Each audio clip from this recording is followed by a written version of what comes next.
বন্ধু বান্ধৱীসকল আজি আৰু এটা নতুন ওয়াৰ্কআউটৰ ভিডিও লৈ আহিছো এটো বেসিক্যালি আমাৰ পোস্টেৰিয়ৰ চেইন মানে যিখিনি আমাৰ ব্যাক মাসল আছে সেই মাসলখিনিৰ কাৰণে এটো হয় কেতিয়াবা আমি দেখা যায় যে যিবিলাক মানুহে লং টাইম অফিসত ডিউটি কৰে বা কোনোবা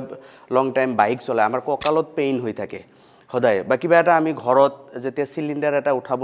খুজু তেতিয়া আমাৰ মানে কঁকালত বিষ হয় এটো আসলতে বেসিক্যালি আমাৰ যিখিনি পোস্টেৰিয়ৰ মাসল অৰ্থাৎ আমাৰ পিছৰ ভাগৰ যিখিনি মাসল আছে এই মাসলখিনি আমি ওয়াৰ্কআউট নকৰাৰ কাৰণে এটো হয় তো তাৰ কাৰণে মই আজি এটা ওয়াৰ্কআউট আপোনালোকক দেখুৱাম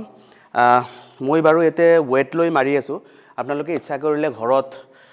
দুটা পানীৰ বটলে হওক বা সৰু দুটা ডাম্বেলে হওক হেতুৰে কৰিব পাৰে এটো ওয়াৰ্কআউটৰ নাম হল আৰডিএল অৰ্থাৎ ৰোমানিয়ান ডেডলিফট এটো কেনেকৈ কৰে আপোনালোকে চাই থাকক মই এতে দুয়োফালে এৰাউণ্ড 17 কেজি ওয়েট আছে 17 কেজি এটোৰে আমি আমাৰ ভৰিৰ ওচৰৰে আমি একেবাৰে তললৈ যাম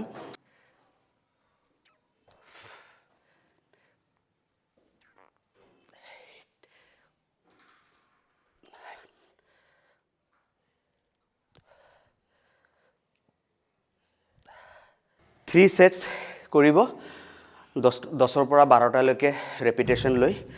এটো উইকলি টুৰ মানে দুইবাৰকে কৰিব লাগিব ধন্যবাদ